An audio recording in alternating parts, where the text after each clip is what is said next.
Good morning, ka-business, ka-partners, and ka-workers all over the world. So, welcome back to my channel. This is Jin Juana Patindol. So, ngayon naman, ating pag-uusapan ng ating two government agencies na ating pinagkakaabalahan. So, may itatanong ko po sa inyo mga kapatid, mga kaibigan, mga ka-business, mga ka-partners, and ka-work. So, anong agency ba ang inyong pinagkaabalahan? So, ating himay-himayin. Kung inyo pong matatanong, ako po is nagpo-focus po ako sa ating paghuhulog ng SSS contribution at saka sa ating pag-ibig contribution. So, ating isa-isahin. So, pag-usapan muna natin ng ating sinasabing SSS contribution. So, alam ko po kahit paulit-ulit po tayong nag-share na ating mga video. So, kasi simula ko lamang po ng ating 2,800 monthly contribution within this year 2023. So, nung tayo po ay nakapagbakasyon ng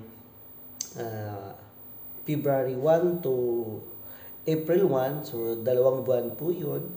So, sinisikap ko po na makapaghulog ng SSS contribution. So, isi-share ko lamang po sa inyo dahil nga nag-update po ang ating SSS contribution. So, nung last year, 2022, ang ating hinuhulugan is 2,600 pesos monthly. Dahil po sa taong ito, nag-update po siya, nagiging 2,800. So, nakapaghulog po tayo ng first quarter. So, ibig sabihin, January, February, March. So, sabi ko nga, nakapagbakasyon po tayo ng February 1, 2023 hanggang April 1, so 2 buwan. So, sinisikap ko pong makapaghulog ng parehong SSS at saka pag-ibig contribution. So, dahil nga sa nag-update, ang binabayaran po natin is 2,800. So, sa awa po naman ng Diyos, nakompleto na po natin ang ating hulog sa ating SSS contribution within this year only sa 2023. So, nakapaghulog na po tayo ng 12 months. So, medyo mabigat kasi magkano po yung ating nahulugan. Sabi ko is first quarter is 2,800 monthly. So, parang 8,400. So, dahil kababayad lang po natin ng last 9 months, sabi na lang natin ng second quarter, third quarter, at saka fourth quarter. So, ang nangyayari po doon is nagiging 25,200 na tumataginting. So, medyo mabigat talaga siya. Dahil, isipin mo ba naman na 25,000, saan ka ba hahagilap? Saan ka ba kukuha ng 25,200 para lang mabayaran natin ang ating 9 months remaining contribution sa ating SSS. So, ikaw ba? Ano ba ang pinagkabalahan mo? Saan ka ba nagpo-focus? Leave your comment on this link. Titingnan natin kung saan ka mas priority sa ating paghuhulog sa dalawang government agencies, sa ating SSS at saka sa ating pag-ibig contribution.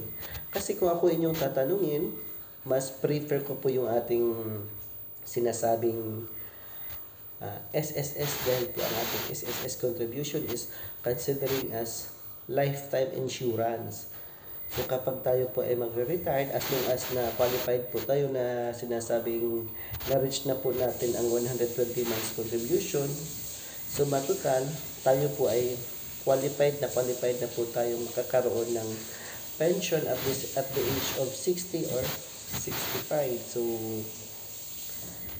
ito po yung ating katanungan na kailangan natin maintindihan sa ating mga kababayang OFW. Kaya ko nga dito kino-compare yung ating sinasabing saan ba tayo mas priority sa ating paghuhulog, sa pag-ibig contribution ba or sa ating SSS.